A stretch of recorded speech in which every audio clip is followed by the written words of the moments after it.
Hi hello வணக்கம். இப்போ நம்ம பார்க்க போகிற டாபிக் என்னென்னா ஸ்போக்கன் ஹிந்தி. நம்ம 2 நாளாக ஸ்போக்கன் ஹிந்தியை நம்ம பார்க்கல. நம்ம அதுக்கு பதிலாக தெலுங்கு போய்கிட்டு இருக்கு. ஓகே, நம்ம காலையில் நம்ம எப்படியெல்லாம் க்ரீட்டிங்ஸ் பண்ணலாம் எல்லாத்துக்கும் அப்படின்னு நம்ம பார்ப்போம். ஃபஸ்ட்டு பாருங்கள், குட் மார்னிங் காலை வணக்கத்துக்கு என்ன சொல்லணும்னா சுபம்னாலே குட்டுன்னு அர்த்தம். அடுத்து சுபப்பிரபாத் அப்படின்னா காலை, வணக்கம்னா சாரிங்க, பிரபாத்னா தான் காலை, ஓகேவா? சுபனா குட்டு. நெக்ஸ்ட்டு மதிய வணக்கம். மத்தியானத்துக்கு குட் நூனுக்கு தோபகர்னாலே மத்தியானம். நெக்ஸ்ட்டு மாலை ஈவினிங் வணக்கத்துக்கு சந்தியா வேலைன்னு நம்ம தமிழில் சொல்லுவோம். அதுதான் என்னதுன்னா சந்தியாவை அப்படியே தமிழ்லேயே போட்டாங்க.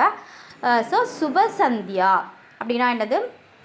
Good evening. நெக்ஸ்ட்டு ராத்திரிக்கு ராத்து தான் சொல்லுவோம். ஸோ சேம் தான், சுப ராத்திரி. நெக்ஸ்ட்டு பாருங்கள், ஆல் த பெஸ்ட்டுக்கு என்ன சொல்லுவோம்னா சுப காம்நாயேங். நெக்ஸ்ட்டு அதிர்ஷ்டம், லக்கி பர்சன் அப்படின்னா காம்யாபி. நெக்ஸ்ட்டு நம்ம தேங்க்ஸ் சொல்லுவோம்ல, நன்றி, அதுக்கு என்னென்னா தன்யவாத். நெக்ஸ்ட்டு டாட்டா பை பை சொல்லிட்டு நம்ம கிளம்புவோமா? விடை பெறுதலுக்கு என்ன சொல்லுவோம்னா அல்விதா. இது யூஸ்ஃபுல்லாக இருக்கும்னு நான் நினைக்கிறேன். சப்ஸ்கிரைப் மறந்துடாதீங்க. தேங்க்ஸ் ஃபார் வாட்சிங்.